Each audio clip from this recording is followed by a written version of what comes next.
वर्षांनी सर देसाई नमस्कार. जरा उभे राहा. तुमची ओळख करून देतो. तुम्ही येता फक्त मला भेटता आणि जाता. तुमचं माझं कॉन्टॅक्ट असतं. पण ह्या व्यक्तीला ज्या मी केली आहे, जो झारबागचा मठ आहे ते त्याचे हे नातू ना तुम्ही सुरुवात सरदेसाई, विठ्ठलराव सरदेसाई, सगळ्यांनी तुमच्या आजूबाजू वगैरे माझ्याकडे जे काय ना सत्य मासिकात वगैरे तुम्हाला काहीतरी दाखवेल.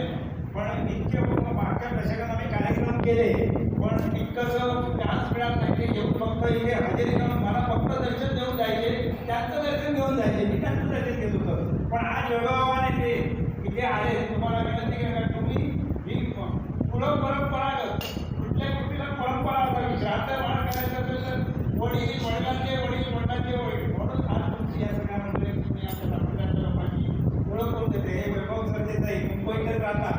हा कार्यक्रम इथे होतो याचं कारण पूर्वीच्या काळी मोठ्या महाराज ग्रँड रोड ते माझी एवढं मुंबई होती आणि तेवढ्या क्षेत्रातच इथे महाराजांचे कार्यक्रम होतात. म्हणून आमचाही कार्यक्रम असं कळतो. मला वाटतं की आज 6वा कार्यक्रम आहे. मागच्या दशकात 5 कार्यक्रम झाले, पण आज हा बऱ्याच वर्षानंतर लोकांच्या आग्रह असतो. मग म्हटलं तसं आज हा करावा लागला. एक कार्यक्रम करायला लग्न अलीकडे 4-5 करायचा काय विषय नाही. प्रत्येकाला एकूण तर येतच आहे. एक लग्न करताना सुद्धा काय धावपळ होते, कोणाची सोय नाही आणि त्याच्याकडे असतो, त्याच्यावर जात नाही. तर एक उत्सव करायचा पण एक दिवसाचा कार्यक्रम करायचा तर किती सगळं काम असतं हे लक्षात घ्या. किंवा त्या दृष्टीने हे वैभव सरदेसाई त्यांचं त्या संस्थेच्या वतीने मी पिढीच्या नातू त्यांचा म्हणून तुमचं मी स्वागत करतो. आणि तुम्ही सुटावला काही कार्यक्रम आहे माझ्याकडे कुंभमेळ्याचा संक्रांती दिवशी वेळ आहे जानेवारी महिन्यात. हे तुम्हाला घेऊन तुम्ही झारबागला नाही आणि तुम्हाला दाखवेल हा झारबागचा तुमच्या आजूबाजूचा मी जागा असतो. हा पंक्तीचा भाग. तेव्हा तुमचं मी स्वागत करतो. ज्यांचा समाजचा नाश्ता लागतो ते नाश्ता करायला साबुदाण्याची खिचडी उपासन वगैरे माहिती आहे.